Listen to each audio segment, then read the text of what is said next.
And now, King of the Wild Frontier, David Letterman. After decades of coming up with jokes for David Letterman, his writers agree. Being funny is serious work. If we look at, a couple of hundred jokes, only 16 or 17 are going to get on the air. Bill Sheft. It's all just generating mounds and mounds of coleslaw to get one good serving.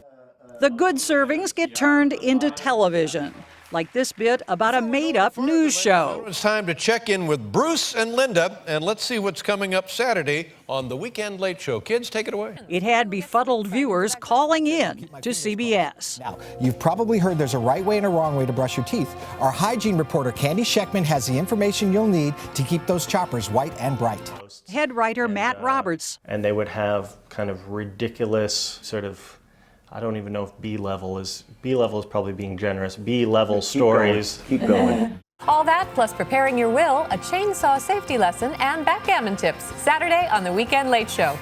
And then we started to get people contacting their CBS affiliates and saying, where can I see them? Why don't we get the Weekend Late Show? What would be the common denominator then of the ideas that are immediate winners? You just know they're winners. I think it's hitting the right line on the midpoint of smart and silly. Writer Steve Young. Something that's not purely nonsense, but something that's not soberly intellectual, that it's not actually funny. You gotta hit that sweet spot right in the middle. That's hard. Oh, it's awfully hard. From the Columbus Zoo, it's our friend Jungle Jack Hanna. Animals can help. What purpose does this animal? Because, Believe me, this is not the first guest to leave a trail of slime, ladies and gentlemen. You know what I'm saying? But sometimes the problem is what Letterman's not saying. An idea is pitched and we can say, I don't see Dave doing that, but he might do this. We had a guy here, he was hired as a monologue writer, and his second week, he came up to me and said, I'm writing a joke.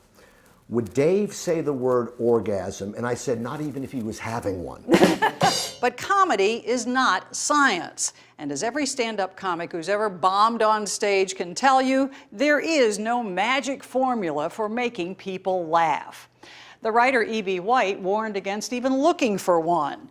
He compared analyzing comedy to dissecting a frog. In the end, he pointed out, the frog always dies. It's never been the case that you can explain a joke and then the person says, oh, haha, that's hilarious. Now I get it. It's really awesome, and I'm really enjoying the joke. It's interesting. But that doesn't stop psychologist Joe Moran from researching humor. He works at the Center for Brain Science at, drumroll please, Harvard University. I mean, you're at Harvard, right? Yeah. And this is a preeminent university. You're studying jokes. Exactly. But for a very good reason. Humor is a big, important part of what makes us human. Moran figured that out by putting people in MRI machines, like this one, and then watching their brains while they watched an entire episode of Seinfeld. you know how like the big toe is like the captain of the toes?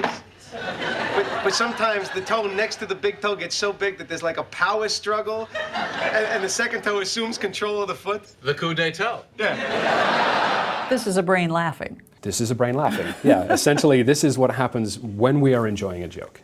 No surprise that enjoying a joke involves parts of the brain linked to emotion.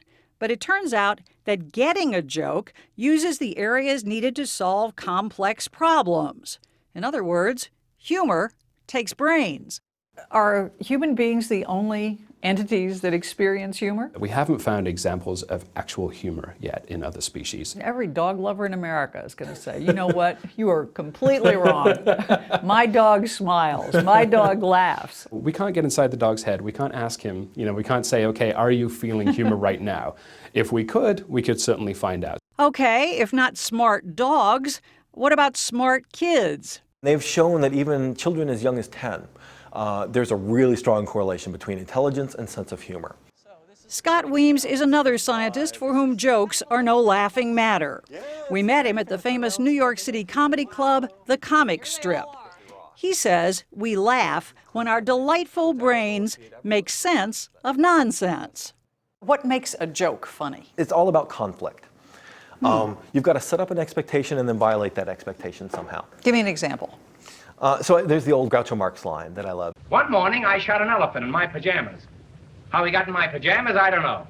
Who's wearing the pajamas really depends on how far in that joke you are.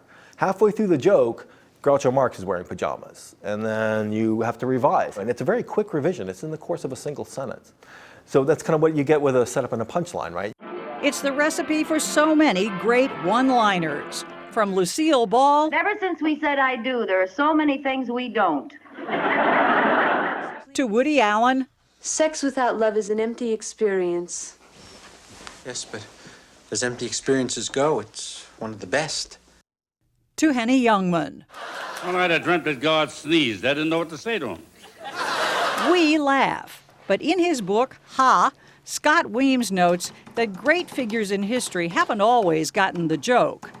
Plato said that humor should be outlawed in his Republic. What a downer. I know, it's a terrible. And there's religious debates now about the New Testament, whether Jesus laughed. And I don't mean like, in the Bible, I mean like his whole life, if he ever laughed. And there are people who say, no, Jesus wouldn't laugh. Ever? Yeah, ever. Making Jesus or anyone else laugh is an underrated skill, or so say the pros. Do you feel that what you do gets the kind of respect it should?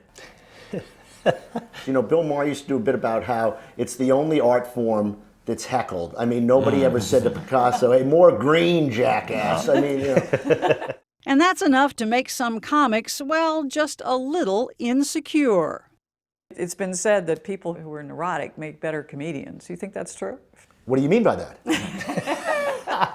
Did you talk to Dr. Glickstein? Is that why you're asking that? So if someone tells you a great April Fool's joke this week, be nice and laugh your socks off. Do you guys have a joke that you think is just a wonderful joke? Best joke ever? And there are so many great, like Groucho Marx one-liners. Yeah. I've had a wonderful evening, but this wasn't it. I mean, Are we all going to get married? All of us? All of us. But that's bigamy. Yes, and that's bigamy, too.